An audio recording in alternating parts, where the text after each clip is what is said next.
मुझे खुशी है इस बात की कि एक वादा मेरे प्रधानमंत्री के द्वारा लाल किले की प्राचीर से किया गया था और उस वादे में उन्होंने हमारी सरकार के द्वारा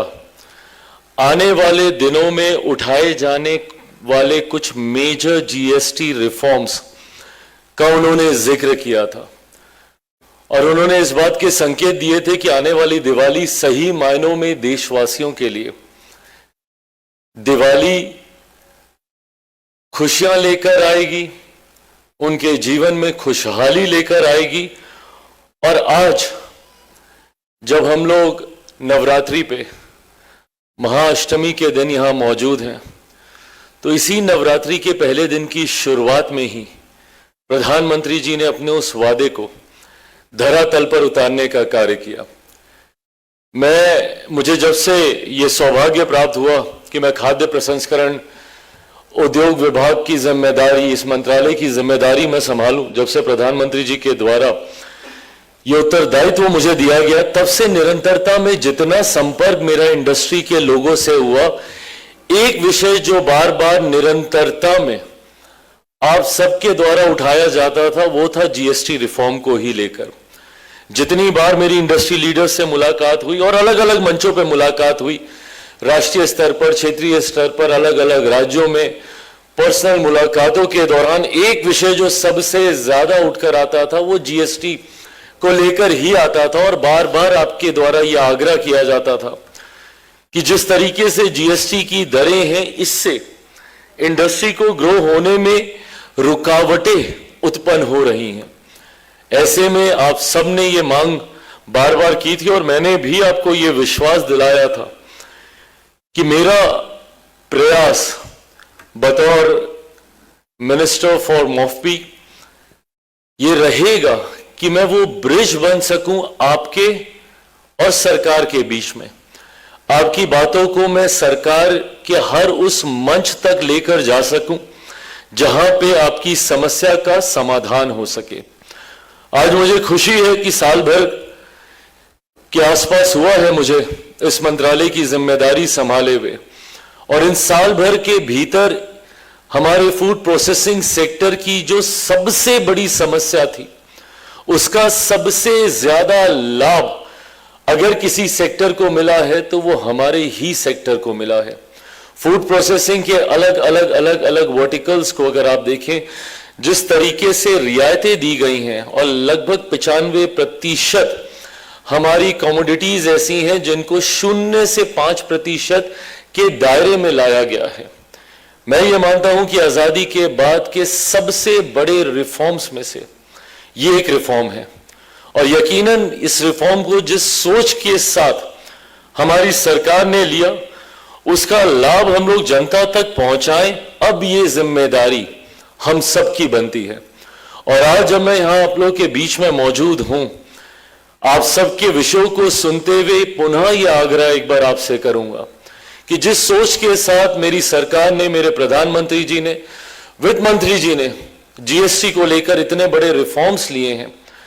अब समय आ गया है कि इसका लाभ हम लोग उन कंज्यूमर्स को भी दें जिनकी सोच को मद्देनजर रखते हुए मेरी सरकार ने यह फैसला लेने का कार्य किया। मुझे खुशी है कि जब ये रिफॉर्म्स अनाउंस हुए, उस दिन से लेके जिस दिन से ये इंप्लीमेंट होने थे, दैट वाज 22 सितंबर, इस दौरान ही इंडस्ट्री ने वो तत्परता दिखाई। मेरे अलग अलग एसोसिएशन से मेरी मुलाकातें हुई और मैं सिर्फ अपने ही सेक्टर की बात नहीं कर रहा, मैं हर सेक्टर की बात कर रहा हूं, भले वो टेक्सटाइल हो, ऑटोमोबाइल्स हो, जितने भी सेक्टर्स हैं, उन्होंने खुद प्रोएक्टिवली सामने से आके उन्होंने ये तत्परता दिखाई कि वो किस तरीके से वो उपभोक्ताओं को, कंज्यूमर्स को इसका लाभ देने के लिए स्वतः वो लोग तैयारी कर रहे हैं। और ये चिंता कहीं ना कहीं हमारी सरकार की रही थी कि जिस सोच के साथ हम लोगों ने इन रिफॉर्म्स को ड्राफ्ट किया है, अगर ये जनता तक पहुंचे ही नहीं, कंज्यूमर्स तक पहुंचे ही नहीं, तो संभवतः हम उस लक्ष्य को अचीव नहीं कर पाएंगे जिस दृष्टि से इन रिफॉर्म्स को तैयार किया गया था। बट जिस तरीके से इंडस्ट्री खुद सामने आई, और खास तौर पे मैं अपने सेक्टर की मैं चर्चा करूंगा, फूड प्रोसेसिंग सेक्टर ने जिस तरीके से तत्परता दिखाई, जितनी चिंता जीएसटी को लेकर इनकी थी, उतनी तत्परता रिफॉर्म्स आने के बाद कंज्यूमर को कैसे ज्यादा से ज्यादा लाभ इसका मिले, आप सबने खुद उसका प्रयास किया और लगभग पिछले एक हफ्ते में हम लोगों ने इस बात का अनुभव भी किया है कि वो लाभ धीरे धीरे धीरे धीरे जनता को मिल रहा है। पर यह सिर्फ क्षणिक या तत्कालिक लाभ की सोच के साथ इन रिफॉर्म्स को नहीं किया गया, इसके दूरदर्शी परिणाम भी होंगे उसको भी सोच में रखा गया है। और अब जहां आपने तत्कालिक जो इसके लाभ मिलने चाहिए थे कंज्यूमर्स को, वो आपने देने का कार्य किया, वो आपने देने का प्रयास किया। अब इसके दूरगामी जो लाभ जनता को मिलने चाहिए, मैं अब आप सबसे, क्योंकि इस कमरे में एक बड़ी संख्या में इंडस्ट्री लीडर्स यहां पे मौजूद हैं जो कि खाद्य प्रसंस्करण क्षेत्र के साथ जुड़े हुए हैं,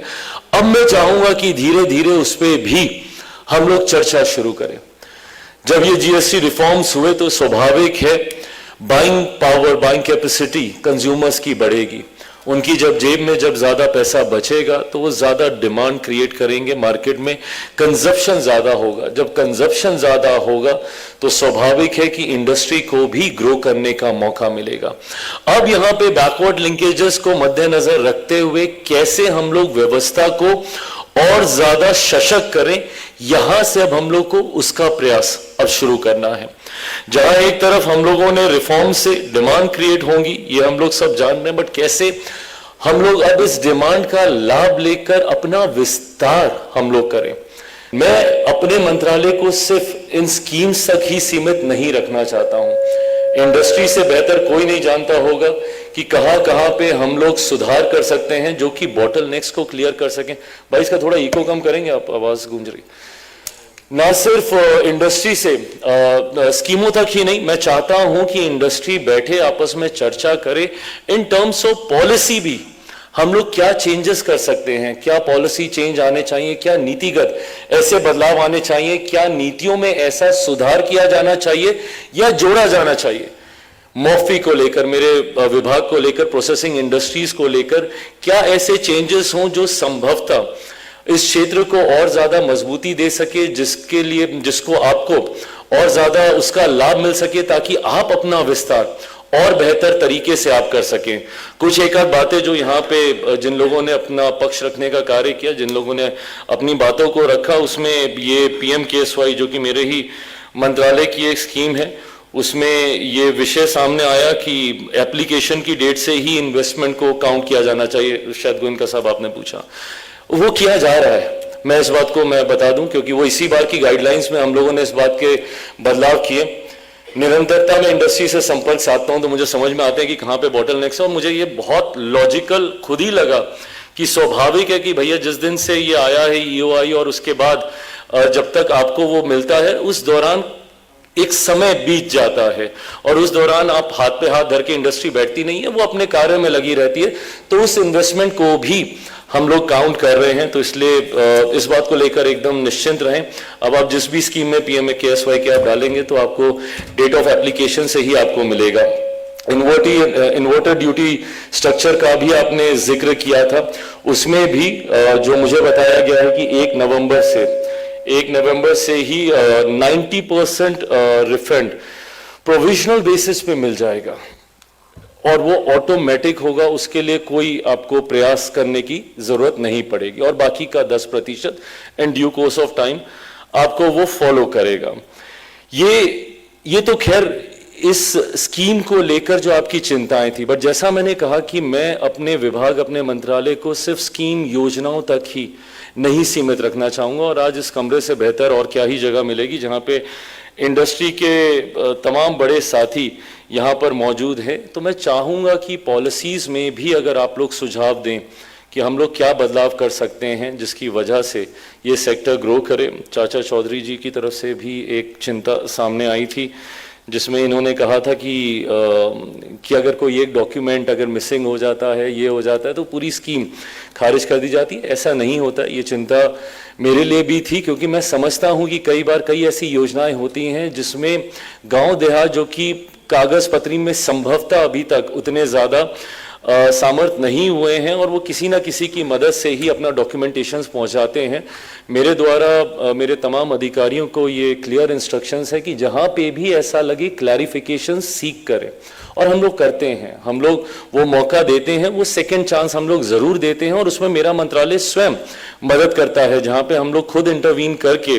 उन डॉक्यूमेंटेशंस की अवेलेबिलिटी ले सकते हैं, हम लोग वो भी करने का हम लोग प्रयास करते हैं।